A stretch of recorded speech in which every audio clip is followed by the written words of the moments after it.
If you have a high school senior in your house, chances are over the holiday break they're going to eat some turkey and some pumpkin pie and then go back to hitting the books, especially if they're one of the ones who are taking the SAT next Saturday. We invited Ron Carruthers from Ducerus College Solutions in this morning with some tips and tricks on taking the SAT. Hi, Ron. How you doing? Hi, Heather. Good. Thank you.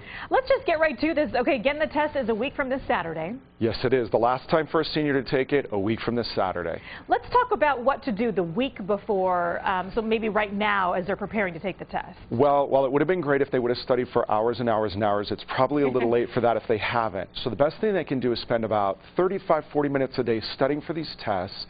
And then really, the night before, don't study at all, get a good night's rest, and just be ready to take the test that day. And have your stuff with you already. There's a few things kids need to bring. Get your calculators ready, your pencils, your ID, everything ready, set out the night before. So you're not running around frantically in the morning. Looking for that number 2 pencil. Absolutely. Yeah, exactly. Okay, morning of the test, next Saturday morning, what should a child do? Really I'm saying child, but I really mean a high school senior. Make sure that they wake up at least 2 hours early, even if you're right next door to the test location, because it's been shown that your brain needs at least 90 minutes to get fully functioning. And so you want to wake up in plenty of time, give yourself plenty of time to get there early, and then trust that all the prep you've done is going to pay off. But we do have some last-minute tips for you when you're actually taking the test. And that is probably one of the most important things that people don't hear enough. Okay. Tips and tricks in the reading section. Go. Number one, read all the questions first before you attempt to tackle any passage, and you can actually number them. A number one would be where they refer to a specific line on the test. You know, refer to line 33 of the passage. Then a number two would be a specific paragraph. In the second paragraph, the author is saying this. And then a number three would be something that refers to the whole passage.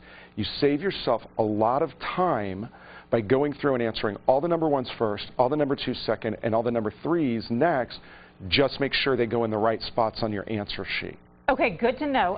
So again, go ahead and read the questions first, and then read that long passage, and that way you know exactly what you need to be focusing on that reading passage. I wish I would have known that. Okay, tips and tricks in the math section. On the math section, if you're totally uncertain what to answer, work backwards. So understand that out of 5 answers, one of them is going to be correct. So go through and put those answers, just plug them in quickly to see which one's right. And then you'll quickly, process of elimination, find that right answer.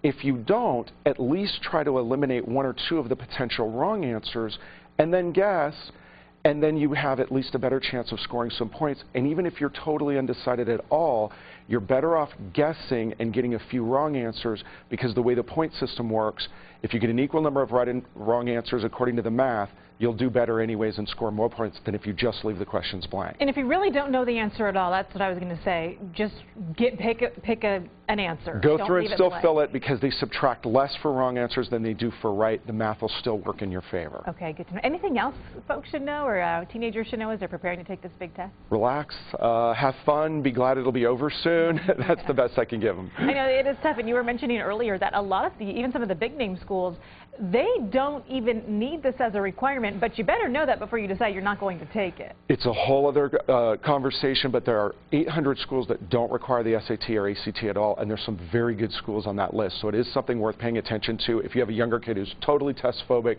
that may be worth looking into. Yeah, look into it, but don't assume your school might be one of those before you decide, oh, I'll sleep in on this Saturday. Correct. Not take it. Hey, Ron Carruthers from Ducerus College Solutions. How can folks get a hold of you if they need some advice as far as getting college planning underway? Look us up on the internet, Ducerus.com. If you're San Diego based, we do classes every month to talk about every angle of it, including getting money, how to help your kids select a career, all those sorts of things. So we have lots of free information, Ducerus.com. All right, Ron, thanks so much. Have a great day. Thank you. We're going to take a short break, and we'll be right back.